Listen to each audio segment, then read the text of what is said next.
Olá, pessoal! E essa greve na Eletrobras? Vamos falar um pouco das negociações que a empresa está passando e, obviamente, o motivo aí do que tudo está acontecendo.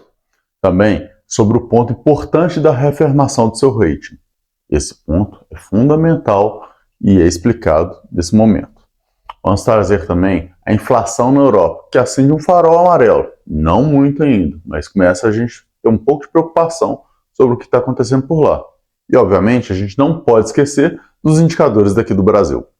Meu nome é Fernando Franklin e aqui descomplicamos o mundo financeiro discutindo as informações mais relevantes no nosso resumo semanal de notícias.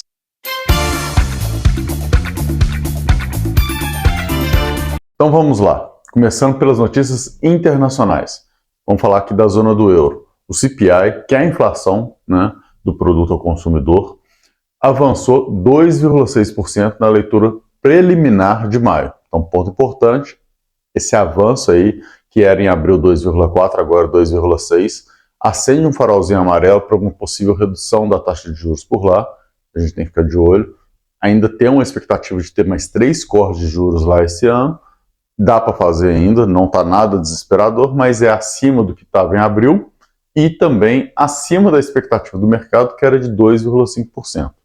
Ainda uma inflação controlada, né? Se a gente pensar, imagina o Brasil aqui com 2,6% ao ano, estava lindo, né? Mas a realidade da Europa é diferente da realidade nossa. Passando já para as notícias nacionais, nessa semana, que foi mais curta, né? Então muita coisa ainda não teve muita divulgação durante a semana com feriado, teve feriado nos Estados Unidos também, isso aí impacta bastante. A gente viu a pesquisa Focus aumentar as expectativas de inflação. Então é um ponto muito importante. Mas o que eu quero destacar aqui não é a pesquisa Focus, e sim o resultado do INCC, que é o Índice da Construção Civil. Ele mostrou uma aceleração de 0,41 em março para 0,59 em abril. É importante a gente ficar de olho nisso, porque esse índice, eu falo muito, a construção civil é o termômetro brasileiro, né? É um bom termômetro da economia brasileira. Inclusive, a gente tem um podcast que fala justamente sobre isso. É um indicador que está pesando muito pesa muito para as empresas de construção, porque é o custo de construção. Então, se está subindo, elas vão construir mais caro. E muitas vezes elas já venderam os produtos delas. Significa uma redução de margem aí se disparar a inflação. Então, elas vão ter um custo mais alto para construir algo que elas já venderam. E aí começa uma série de problemas para frente. E, obviamente, também inflaciona o mercado depois para poder vender. Se você vai construir, você precisa gastar mais para construir, você precisa vender mais caro. Tudo isso vai puxando. Se o seu imóvel vale mais, você também aluga ele mais caro. Tudo isso aí é uma cadeia sem fim, uma engrenagem que vai girando, vai puxando. Então, a gente tem que ficar sempre de olho nisso aí, porque pode impactar. Por fim, vamos falar aqui agora do Ibovespa, que fechou a semana com uma queda de 1,78%, a 122.098 pontos. No ano, a queda chegando a quase 10% aí já estamos em 9,01%. E foi puxado especialmente nessa semana pela Vale, que viu os preços aí do minério de ferro caírem com os números mais fracos da atividade industrial chinesa. Outro ponto de destaque que fica para a semana, que a gente tem que ficar de olho, foi realmente no varejo, que teve uma reação positiva em relação à aprovação, ainda não completa, porque foi só na Câmara, da taxação da chain, né? Então das importadoras de varejo que a gente tem, das compras internacionais, principalmente aí que vem da China. Então é importante a gente ficar de olho nisso.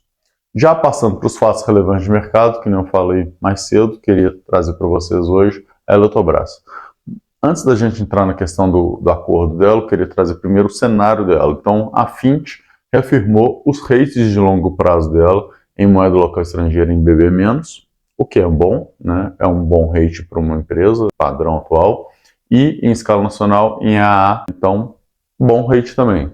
Só que mantém a perspectiva negativa, o que é complicado. Para ajudar muito mais ainda nesse cenário, que é uma empresa que está se reestruturando inteira, a gente tem que lembrar que ela foi privatizada agora, então está passando o prazo dela, tem que ter os acordos todos que ela vai ajustar, poder reajustar a equipe. Também tinha um prazo para ela poder mexer nisso agora, está começando a querer mexer.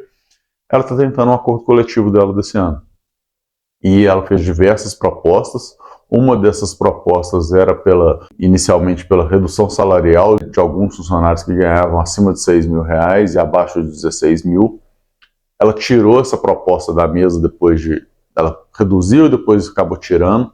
Ainda está falando em reduzir individualmente aqueles que ganham acima de 16 mil, né, fazer uma negociação individual, mas os empregados, 95% deles, aprovaram aí um estado de greve. E isso é um problema para a empresa, nenhuma empresa quer greve. E isso significa que é mais pressão para poder fazer esse acordo coletivo. Então não vai ser um cenário fácil, é provável que vai ter muita coisa para acontecer no meio desse caminho aí e a gente vai ter que acompanhar isso de perto. E como que a gente acompanha isso da maneira mais fácil? Não vai dar para a gente ver exatamente o que ela está fazendo no dia a dia, não vai sair notícia o tempo todo, vai sair notícia talvez do fechamento do acordo coletivo, mas é importante a gente acompanhar nos resultados que ela vai divulgar, como é que está lá a linha de pessoal. É uma linha que vai poder dar um pouco mais de norte para a gente do que está acontecendo. Lembrando, pessoal, tudo isso aqui que eu estou falando são informações que já saíram no mercado e o mercado já se adaptou a isso. Tanto a questão do INCC, que eu comentei, tanto o preço lá do minério de ferro que derrubou a Vale, tanto a inflação na zona do euro e principalmente a questão aqui da Eletrobras. Mas são pontos que você deve ficar de olho, ficar acompanhando, e aí, obviamente, você vai poder tomar suas decisões de investimento de maneira mais informada, obviamente, seja uma compra ou uma venda de qualquer tipo de ativo.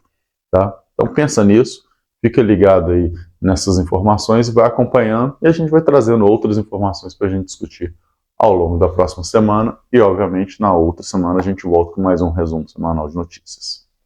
Muito obrigado, até a próxima. Tchau, tchau.